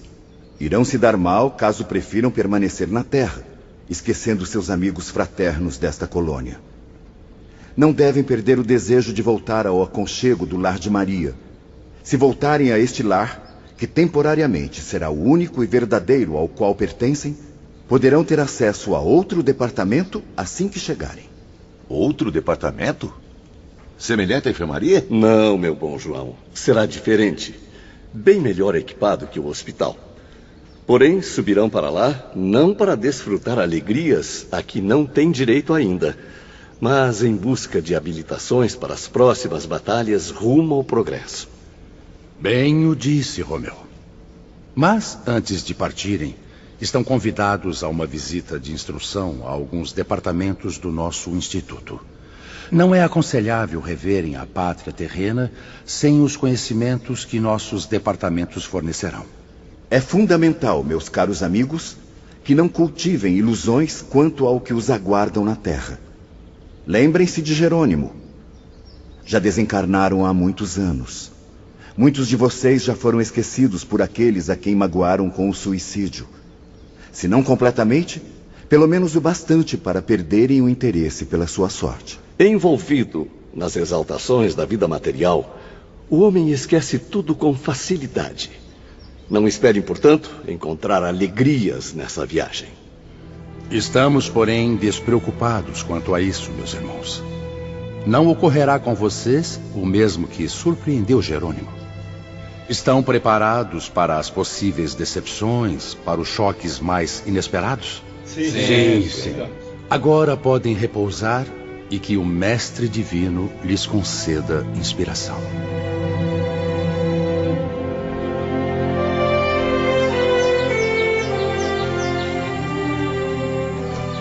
Na manhã seguinte, mudaram de residência. Bom dia, meus amigos. Bom dia, Joel. A que devemos a honra da sua presença? Eu fui encarregado de conduzir os senhores aos novos aposentos. Acompanhem-me até o pavilhão ao lado, por favor. O pavilhão era uma espécie de albergue, onde se hospedavam os recém-desligados da grande instituição. Rodeado por rosas e ciprestes, lembrava as paisagens clássicas da velha Índia. No entanto, as eternas névoas também enchiam de nostalgia esse recanto. Bem-vindos à nova morada. Podem chamá-la de Pavilhão Indiano ou Mansão das Rosas. Qualquer um dos dois nomes é infinitamente mais belo que hospital ou enfermaria. Certamente, professor Belarmino. E o senhor João de Azevedo, o que achou do lugar? Muito tranquilo. Perfeito para a meditação, Joel.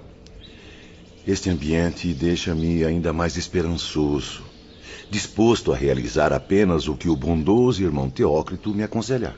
Também sinto-me disposto, meus amigos. Permito-me até o sonho de novos projetos literários para o futuro. Quem sabe na próxima visita à Terra não consiga meu primeiro sucesso após a morte. Sonhar é permitido, inclusive para nós. Quem sabe, senhor Camilo? Camilo, João e Belarmino não tinham noção das lutas que ainda enfrentariam em suas jornadas de reparações. O conforto, o carinhoso acolhimento daqueles servos do bem levava-os a acreditar que afinal o suicídio não era tão cruel quanto parecia. Mário Sobral, no entanto... Que Deus os conserve sempre assim, meus amigos. Minha consciência não me permite tanto. Não dá tréguas ao meu coração. O silêncio que esse instituto guarda sobre o crime que eu pratiquei com o suicídio deixa-me mais apavorado do que se me acusassem diariamente. Não é possível que o que fiz com minha esposa e filhos, com a desgraçada Eulina, com meus pobres pais, passe despercebido. Tenha calma, Mário, tenha calma. Estamos todos na mesma situação. Vivemos o mesmo pesadelo. Se cometi um crime contra mim mesmo, suicidando-me, também cometi um mal a outras pessoas. Sabe, Camilo, há um bom tempo, eu venho sentindo as minhas mãos adormecidas, vazias, como se houvessem sido decepadas. Não diga isso, Mário.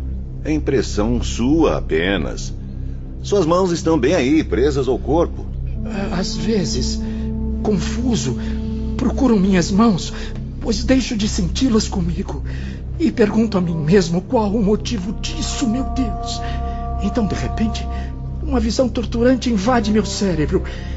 Vejo Eulina sobre o sofá, debatendo-se com as pancadas que lhe dei no rosto, morrendo entre minhas mãos assassinas. Mãos que estão separadas dos meus punhos, estrangulando-a. Que Maria de Nazaré tenha piedade de ti, meu pobre irmão. Meu Deus, o que isso significa? Que uma nova confusão mental surgirá para me castigar? Camilo, meu amigo, pelo espírito generoso que é, dê-me sua opinião valiosa. Devem ser as mágoas que alucinam sua mente, meu caro. Os remorsos é que atormentam sua consciência. Porque, afinal de contas, continua a amar aquela pobre mulher. Sim, eu a amo. É duro admitir, mas ainda amo com todas as minhas forças. As mesmas forças que se voltaram contra ela no crime covarde que eu cometi. Por que não se aconselha com o irmão Teócrito? Ótima ideia. Encontro-me quase todos os dias com ele.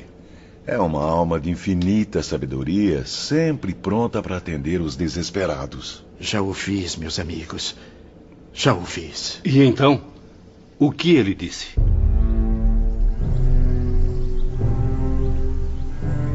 Confie na providência divina, que jamais abandona qualquer criatura angustiada. Admita o mal incurável que fez a si mesmo e encontre forças na fé para corrigi-lo. Orai, meu amigo, sempre. Esforce-se numa corrente harmoniosa de preces a Maria para que o socorra, esclareça, conforte e o prepare intimamente para o futuro, pois não existe outro recurso a seu alcance neste momento. Faça isso, Mário. Siga o conselho do irmão Teócrito, pois dele virá o que necessita. Eu tenho seguido, Joel. Seguido com dedicação. Porém, quanto mais me concentro nas orações, mais me certifico de que a visão que me persegue é um prenúncio do futuro. Procure ser realista, Sr. Mário. O futuro de todos nós aqui é a reencarnação. Mas deve encará-la com otimismo, como remédio amargo e necessário para aliviar o seu destino, até descobrir a cura em si mesmo. Acredite, nenhum de nós sairá vitorioso sem atravessar as mais duras provações. Eu sei. E é isso que me aterroriza. Romeu e Alceste me disseram que reencarnarei para sofrer as consequências do meu duplo crime. Mas este será o fardo de todos nós, meu amigo. Resgatar os erros através de existências reparadoras. Irei mutilado, sem as mãos, porque elas estão ocupadas em outra parte, a serviço do crime. Elas se desonraram em minha companhia, estrangulando uma pobre mulher indefesa. Já nem sequer as tenho, Camilo. Não as sinto. Não as vejo. Foram enterradas com o corpo de Oulina. Pobre espírito. Está entregue a pesadas vibrações. Eu vou pedir a Romeu e ao Ceste que o acompanhem com maior frequência. O que podemos fazer para ajudar o nosso amigo, meu caro Joel? Estimule-o a orar, professor Bellarmino. Somente isso. Procurem não se envolver profundamente nesse drama impressionante. Lembrem-se de que ainda estão muito vulneráveis. E para ter de volta as minhas mãos, honradas e redimidas do crime vergonhoso, eu precisarei sofrer o martírio de uma existência terrena sem elas. Destituído das mãos, aprenderei no sacrifício, nas torturas, na humilhação, que elas são patrimônio sagrado do corpo. E mais, que somente deveremos usá-las a serviço do bem e da justiça, jamais para o crime. Que assim seja, senhor, que assim seja. Eulina era duplamente indefesa, por ser mulher e portanto frágil, e por ser desamparada da família, porque era apenas uma desgraçada meretriz. Mas antes de ser assim, tão infeliz, era, acima de tudo, criatura de Deus. Filha de um ser supremo, todo-poderoso e muito justo, como eu também sou, como você, Camilo, como todos nós, como toda a humanidade. Fico muito feliz em saber que cultiva esses pensamentos, meu bom Mário Sobral. Sim, Joel, eu tenho consciência. Esse pai, que ama todos os filhos sem distinção, agora me pede contas da vida que eu tirei. Um bem supremo, do qual só ele pode dispor, pois só ele sabe e pode conceder. O direito de ser filha de Deus ninguém poderia tirar de Oulina. Logo dela, coitada, que não tinha nenhum outro direito naquele mundo de degradações, nem mesmo de viver, pois até disso eu a privei. Eu matei Eulina. Contenha-se, Mário. Já chega por hoje. Precisa repousar. Descansar a mente. E agora, Bellarmino, agora eu ouço repetir, nas profundezas do meu espírito, a voz comovente da consciência, a voz do próprio Deus a me dizer: Caim, Caim, que fizeste de teu irmão? Ah, Camilo, meu amigo, quando eu estrangulei Eulina, esqueci-me de que ela também era filha de Deus, que também possuía sagrados direitos concedidos por esse Pai misericordioso. E agora, eu não...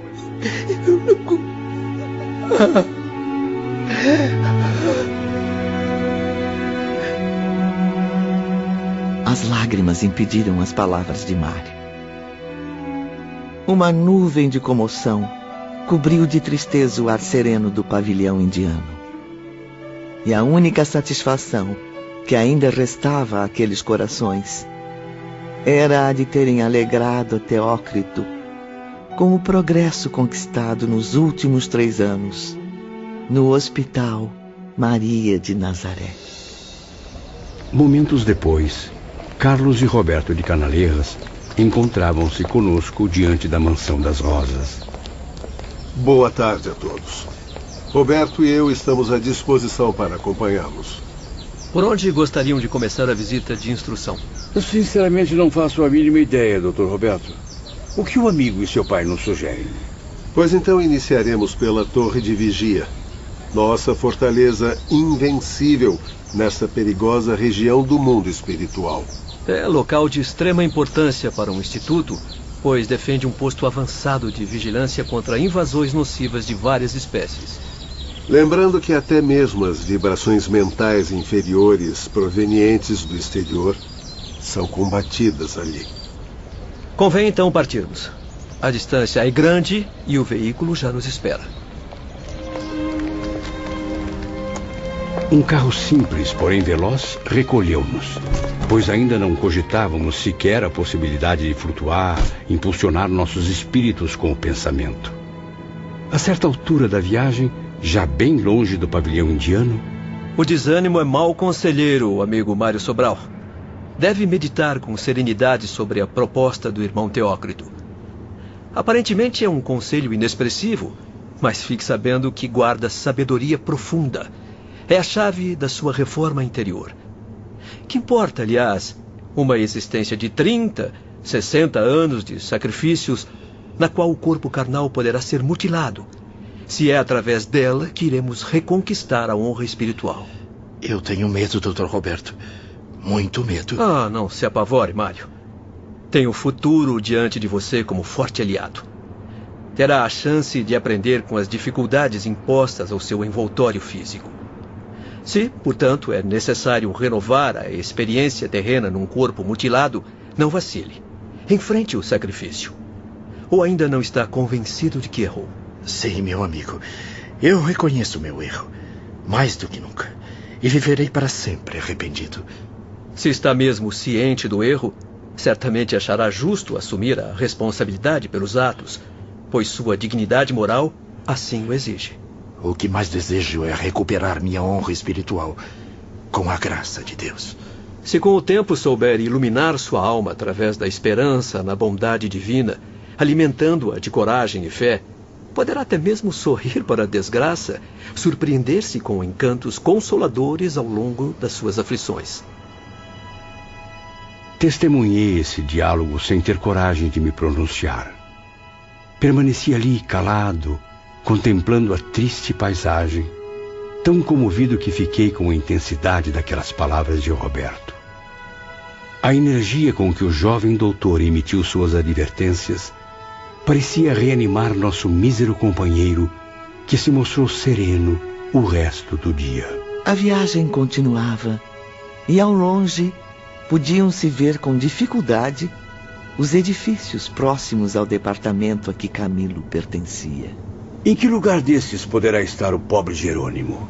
Seu amigo Jerônimo de Araújo Silveira encontra-se naquele local, detido no isolamento como infrator dos regulamentos hospitalares. Por que dão a essa dependência o nome de isolamento?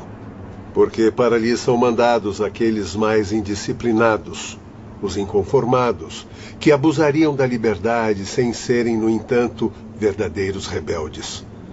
É como um presídio. Esta palavra, porém, é rejeitada pelos diretores que a consideram humilhante demais. A bem da verdade, prisão não traduziria a verdadeira finalidade a que se destina, como ainda irão verificar. Jerônimo encontra-se, então, detido? Perfeitamente, professor Bellarmino, para seu próprio benefício e para o bem daqueles a quem ama. Mas como é possível compreender, Dr. Carlos, que Jerônimo, marido dedicado, pai carinhoso, se encontre preso, enquanto eu, 2, 3, 10 vezes criminoso, permaneço entre bons amigos?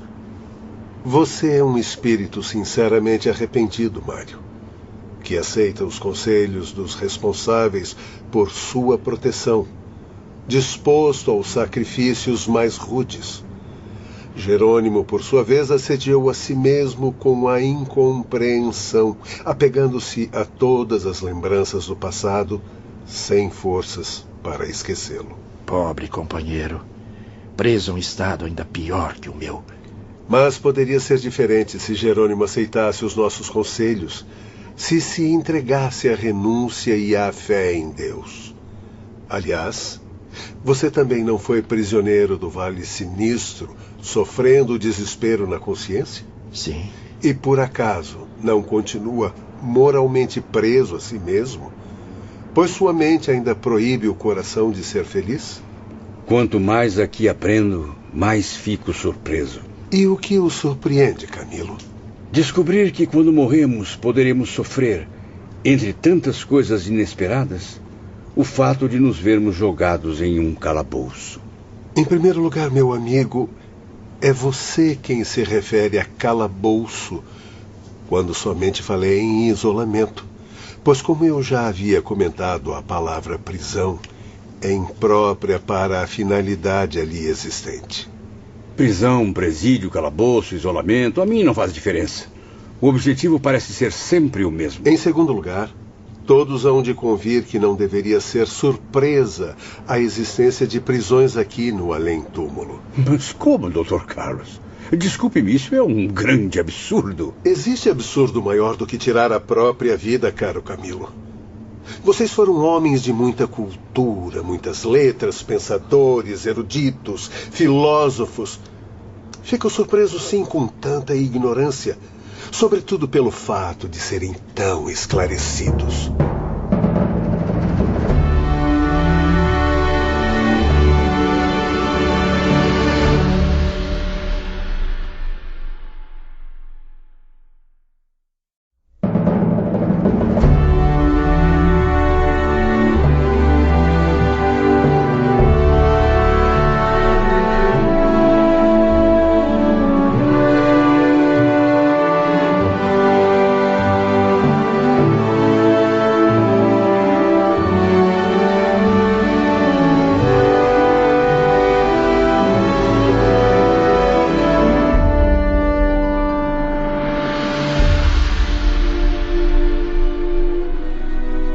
Ainda no veículo que os transportava à torre de vigia, Camilo ouvia atentamente as palavras duras e sensatas do Dr. Carlos.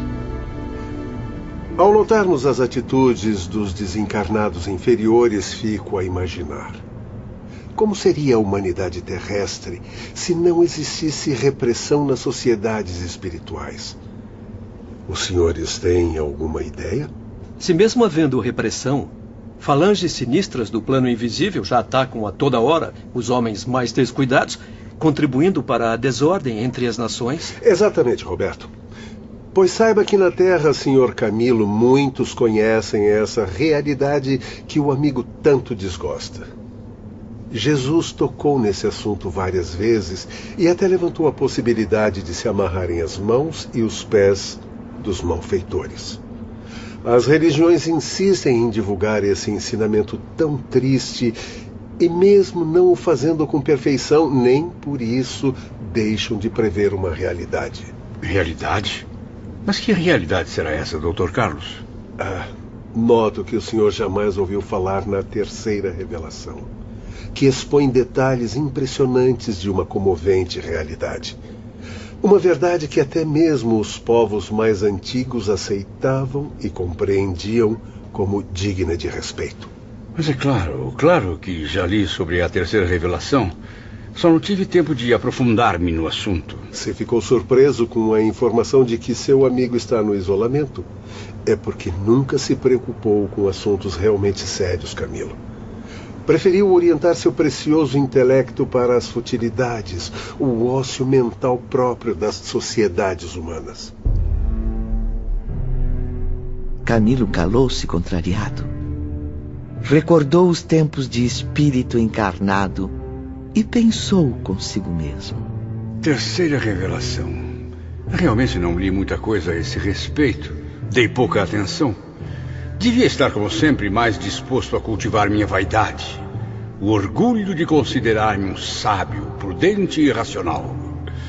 Considerava as religiões muito suspeitas. Só respeitava mesmo os santos evangelhos, os quais considerava ótimos códigos de moral e fraternidade. E, é claro, honrava também quem os decretou. Um homem superior, que seria o exemplo a ser seguido pela humanidade. Porém, movido pela ignorância presunçosa, eu julgava que este ser superior havia falido na prática de suas sábias leis, pois deixou-se vencer, enquanto a humanidade continuou resvalando para o abismo. Além do mais, por que não existiriam desse lado da vida o mundo espiritual, prisões e rigores, se aqui há maior percentagem de delinquentes do que do lado de lá na Terra?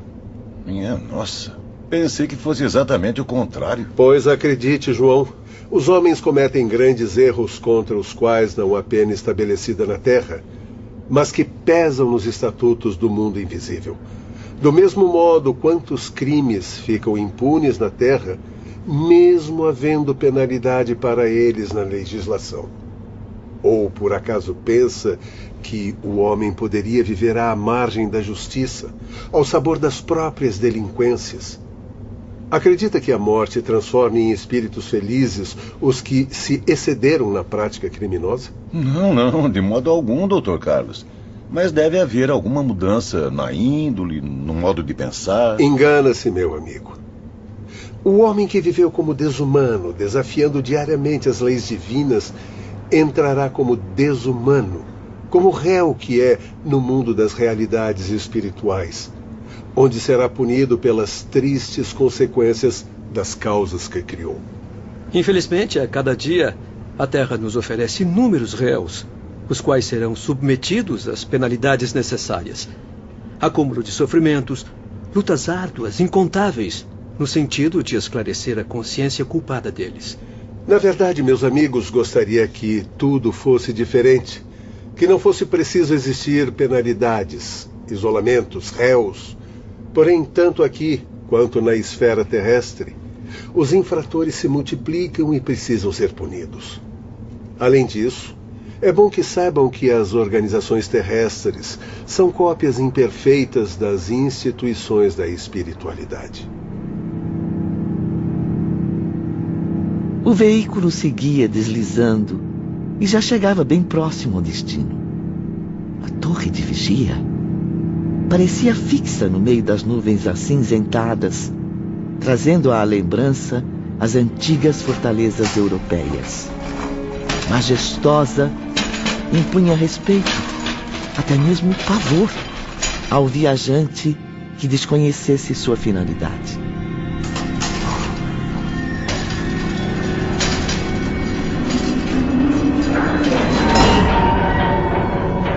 Atravessamos livremente a entrada daquela imponente construção. Ao mesmo tempo, ficamos angustiados diante das lembranças que o ambiente pesado nos trazia, pois falava à nossa alma dos dramas que vivemos no Vale Sinistro. Como sabem, esta torre faz parte do Departamento de Vigilância e é o posto de maior responsabilidade de toda a colônia. Uma de suas principais funções é impedir a entrada de espíritos obsessores e desviá-los para outras esferas. A direção interna está a cargo de um compatriota dos senhores. Sob sua orientação estão vários discípulos obedientes, porém servindo nos mais cansativos trabalhos em regiões inferiores. Mas por que tamanho castigo aos bondosos discípulos, Dr. Roberto? São serviços escolhidos voluntariamente por eles próprios, Camilo. Sejam bem-vindos à Torre de Vigia, companheiros. Por favor, queiram acompanhar-me à sala da diretoria.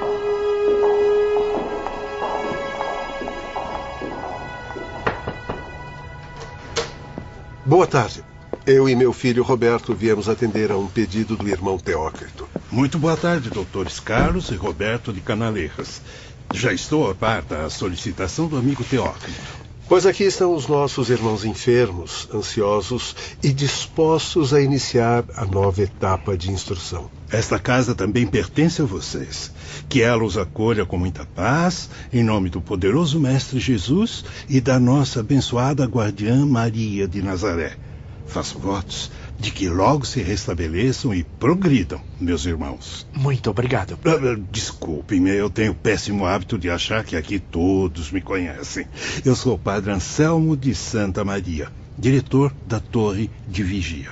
Fico muito grato com as boas-vindas. Camilo Cândido Botelho, às suas ordens. Pois muito bem, senhor Camilo e todos os irmãos aqui presentes, não percamos tempo. Vamos subir. Por favor, senhores, formem uma fila. As escadarias são estreitas. Primeiro eu devo esclarecer que a torre de vigia, no momento, acumula funções. Acúmulo de funções. Essa expressão eu bem conheci na Terra. Pois é o que ocorre também por aqui, querido amigo. A falta de trabalhadores especializados e todos os departamentos desdobram-se em atividades múltiplas.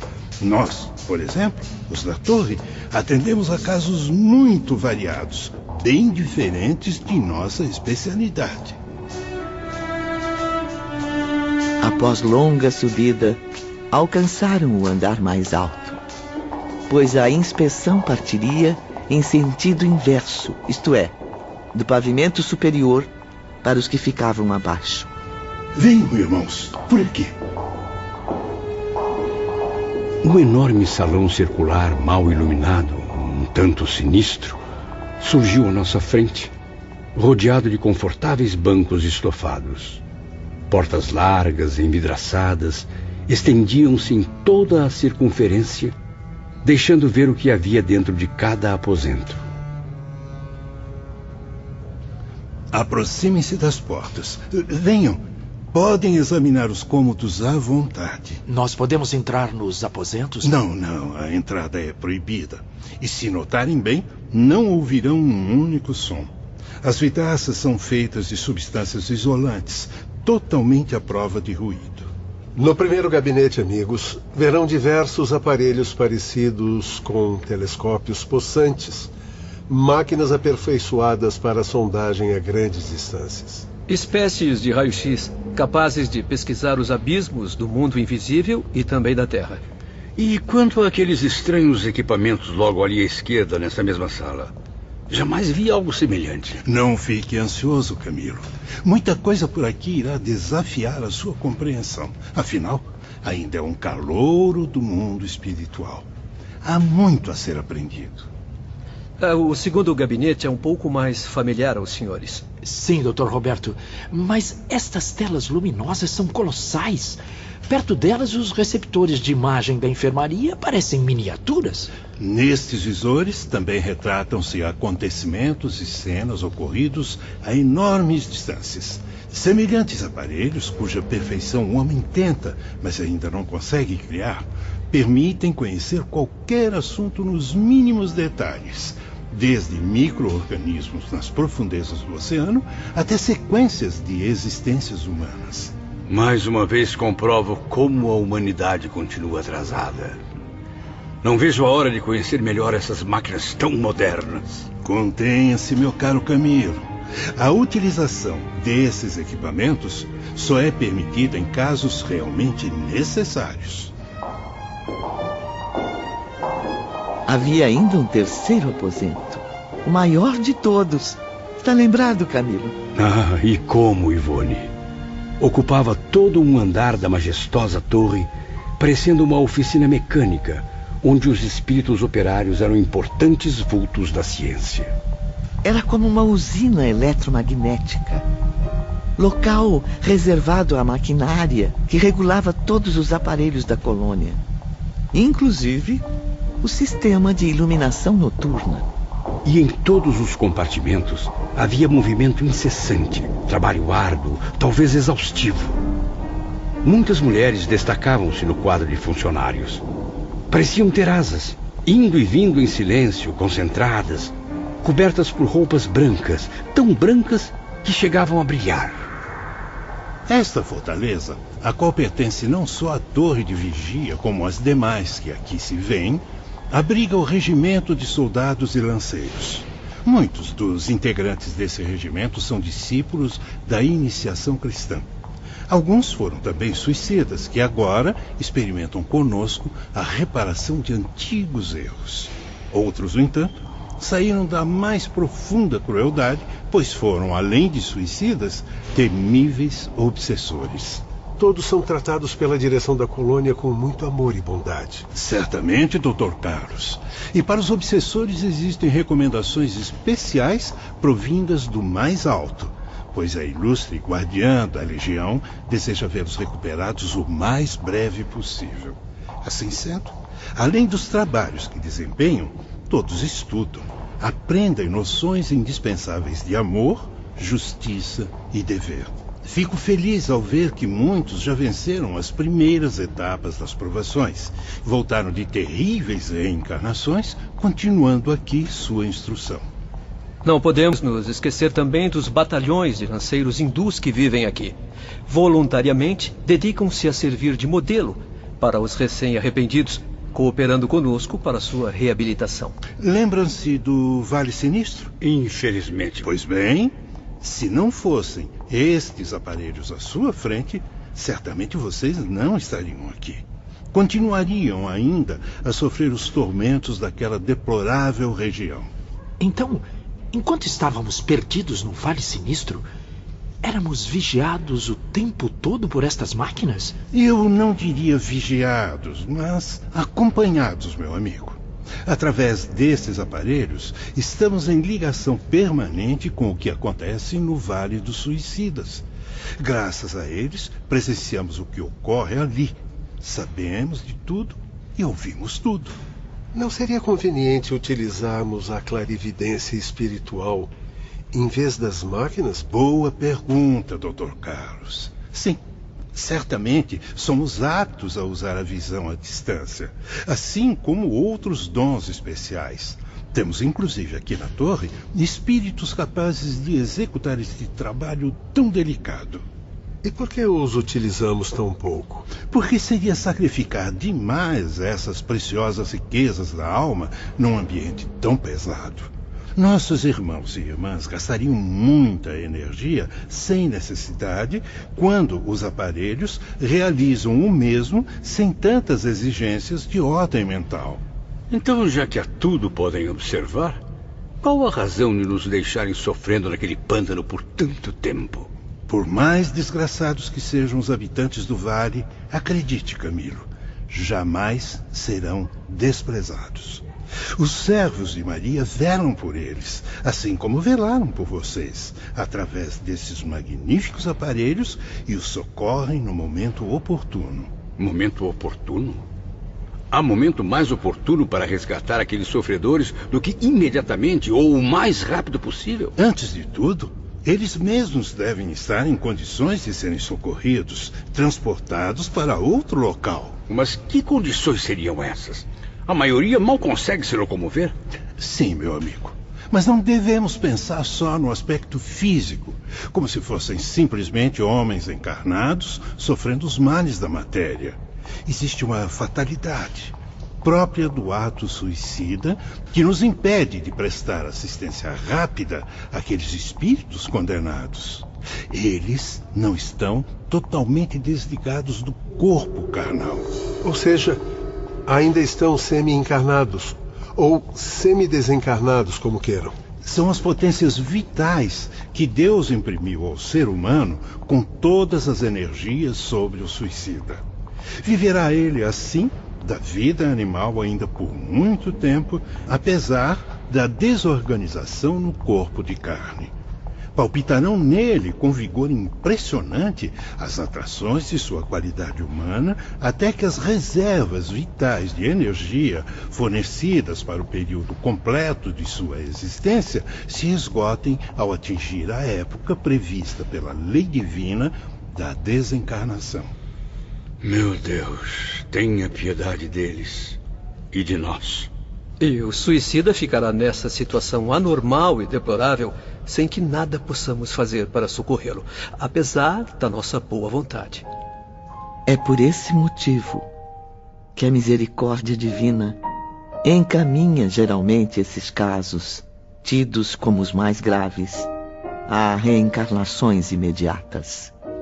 Assim, o suicida completará o tempo que lhe faltava para o término da existência que cortou, enfrentando provações e até limitações físicas que a misericórdia divina lhes concederá, melhorando a cada dia seus pensamentos, seus sentimentos, na prática e na direção do bem, até que um dia, vencidas as provas, possam alcançar a verdadeira felicidade que Deus concede a todos os seus filhos, de acordo com as boas obras de cada um.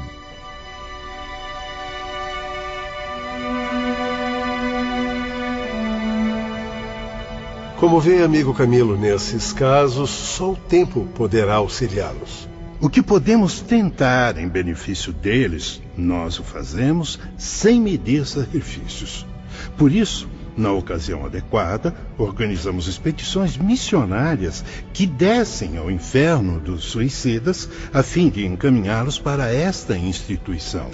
Se não estivessem tão alucinados, perdidos na desesperança, perceberiam os convites à oração que lhes dirigimos todas as tardes, na hora da Ave Maria.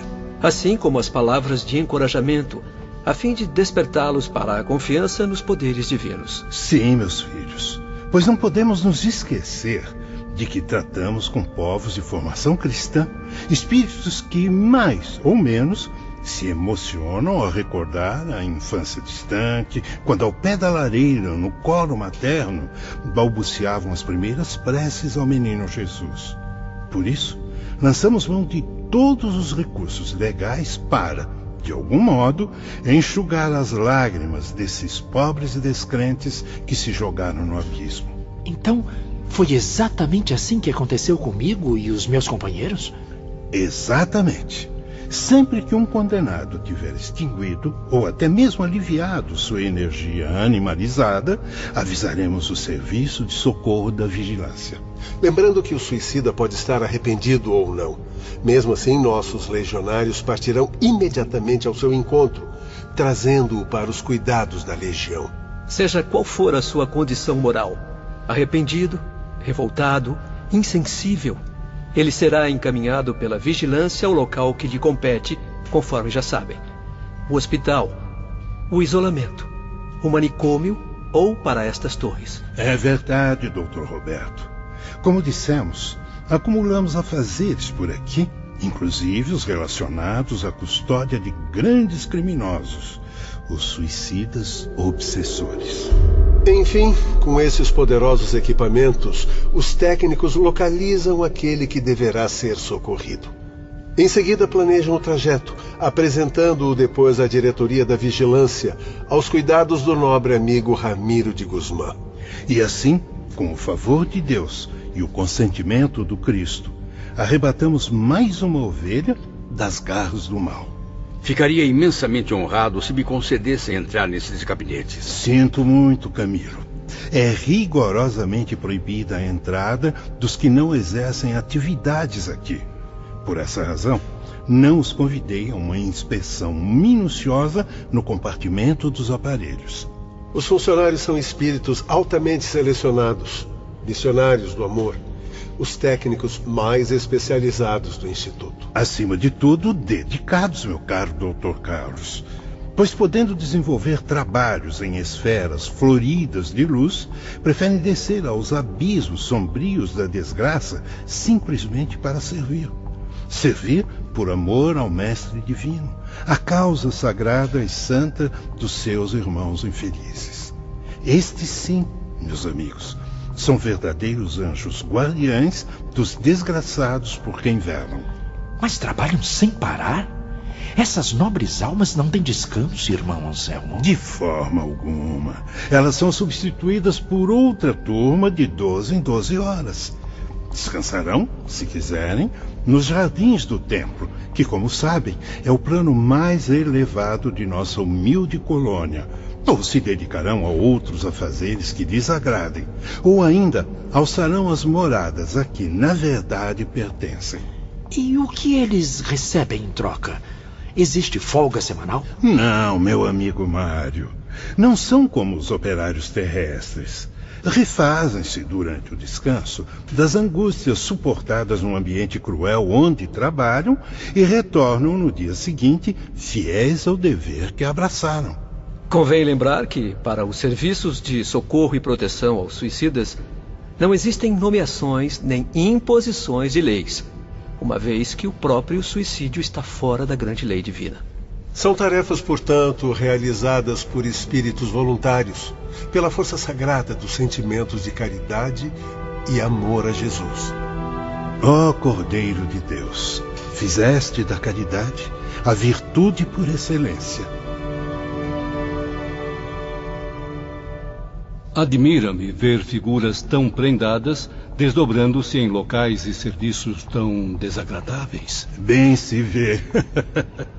Bem se vê, meu caro, que desconhece a delicadeza e a profundidade dos assuntos espirituais, cuja intensidade não é sequer suspeitada no globo terrestre. Por acaso, na Legião não existem funcionários espiritualmente menos evoluídos? mais condizentes com esses trabalhos tão cansativos?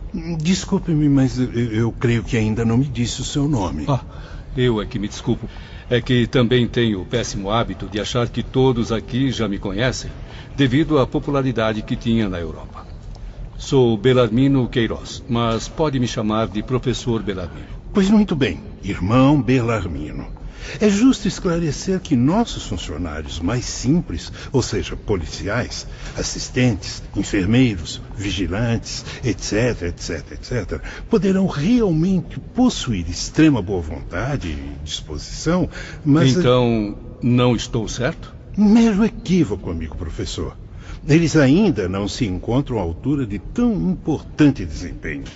Somente um espírito dotado de sinceras virtudes é capaz de distinguir no caráter de um suicida as verdadeiras tendências ao arrependimento.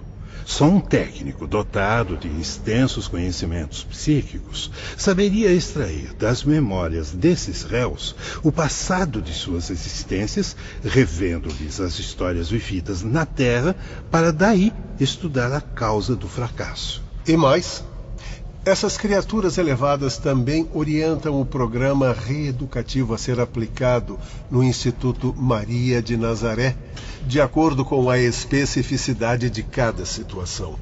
Afinal, professor, é com as observações fornecidas pelos técnicos que os suicidas admitidos na colônia serão classificados e encaminhados. Percebe agora, irmão Belarmino, como só mesmo um ser bastante evoluído, na posse de si mesmo, poderia observar, sem enlouquecer de tanto horror, locais onde a degradação e a dor atingem o extremo do mal? Bom, eu começo a compreender, mas confesso que ainda não me satisfiz com a explicação.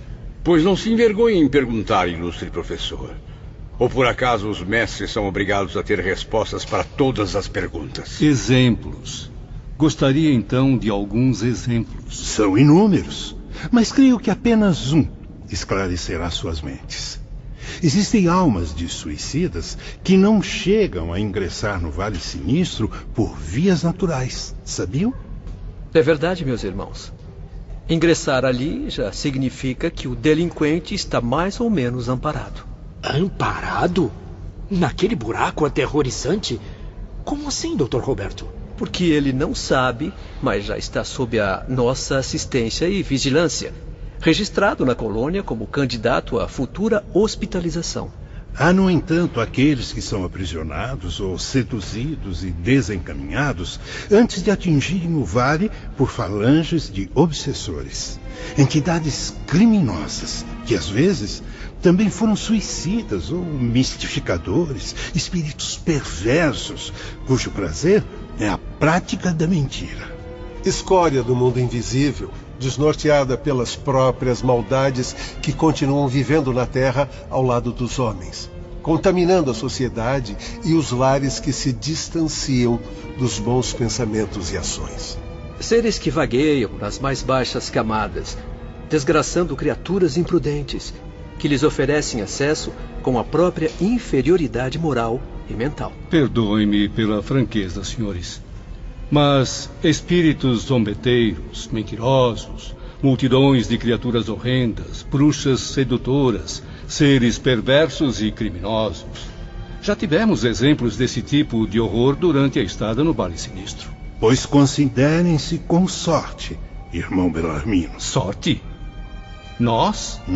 Pobres suicidas condenados ao terror daquele pântano? Agradeçam a Deus por haverem estado ali. Pois diante da escravidão torturante dos obsessores, os acontecimentos do vale parecem meros gracejos inofensivos. Meu Deus.